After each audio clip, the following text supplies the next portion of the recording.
de la nature, de la vie, de Dieu, une seule et même passion. Nous avons demandé à un des jeunes de notre équipe de donner son témoignage. Salut les amis. Ouais, je dis les amis, j'ai envie de vous appeler les amis. Comment tu t'appelles? Lola? Lola, t'as des amis? Oui. Moi aussi j'ai des amis, je trouve ça génial, je vais t'en parler. Lola, j'ai une amie, elle s'appelle Alice. Elle a appris le portugais et elle est partie vivre au Brésil. Et là-bas, elle me raconte qu'il y a des terres qui sont achetées pour 3 fois rien par des investisseurs étrangers ou par l'État brésilien lui-même. Et elles sont en fait achetées, volées aux paysans, aux indigènes. Et qu'est-ce qu'on fait avec ces terres? On déforeste, on rase les forêts, on les brûle. Ciao la biodiversité, tout le CO2 dans l'atmosphère. C'est un désastre écologique, c'est un désastre humain, Lola. J'ai un autre ami, il s'appelle Maurice. Il vit en République démocratique du Congo, c'est en Afrique. Et là-bas, il me raconte la même chose. Les terres sont achetées, volées. Pour y faire quoi? De l'agriculture industrielle, puiser les minerais, puiser le pétrole qu'il y a dans la terre, créer des réserves naturelles pour protéger la nature. Protéger la nature, tu parles. On crée des safaris, on chasse les populations humaines et on installe des éléphants et des girafes. C'est ça, protéger la nature. Et pendant tout ce temps-là, la température, elle augmente, elle augmente. Alors les jeunes, là, ils n'ont plus d'avenir. Et qu'est-ce qu'ils font, les jeunes, quand ils n'ont plus d'avenir, là? Bah, ils se cassent, ouais. Et ils se cassent où? Ils se cassent en Europe. Ils arrivent en Italie, et puis au nord de l'Italie, il y a les Alpes, alors ils essayent de passer en France. J'ai un autre ami, il s'appelle Cédric, il est agriculteur, il habite près de Nice, à la frontière, là-bas. Il élève des poulets, il cultive des olives de façon biologique, et puis un jour, il a vu arriver ces jeunes Africains qui voulaient passer les Alpes. Alors il les a aidés à chercher un avenir de l'autre côté de la frontière. Mais tu sais ce qui lui est arrivé à Cédric? Il a été arrêté par l'État français, jugé et condamné parce qu'il aidait les autres. Mais est-ce que c'est juste tout ça? Est-ce que c'est juste de créer des réserves naturelles en chassant les populations humaines? Est-ce que c'est juste de créer des grands barrages hydroélectriques en inondant des villages? Est-ce que c'est juste de prôner chez nous une agriculture durable, bio, agroécologique, tout ce qu'on veut? Et en allant exploiter les terres étrangères dans les pays pauvres à la façon de voyous et de pollueurs? Est-ce que c'est juste de purifier notre air en délocalisant nos industries polluantes dans les pays pauvres? Mais ce qu'on ne dit pas, c'est qu'on délocalise aussi nos morts.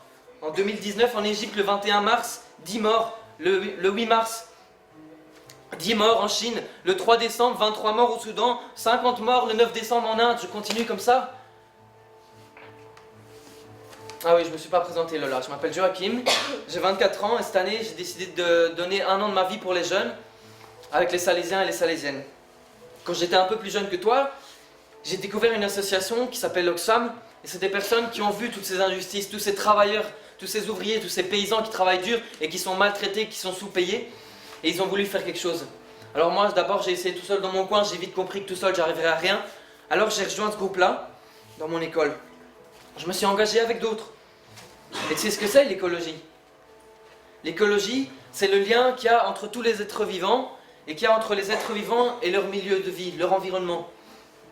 Eh bien, face à ces défis sociaux, face à ces défis écologiques, c'est pas l'argent qui nous aidera. C'est pas l'argent qui sera la clé principale. C'est pas non plus la technologie. Tu sais ce qui nous sauvera?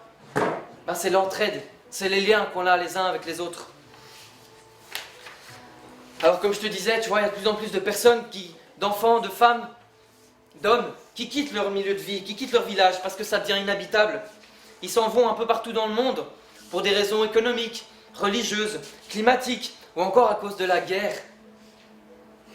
Mais aujourd'hui, il y a une génération qui se lève. Parce qu'elle a compris, cette génération, qu'à force de saccager toute la terre, il n'y aurait bientôt plus un seul endroit où on pourrait respirer un air pur, manger de la nourriture naturelle et boire de l'eau potable.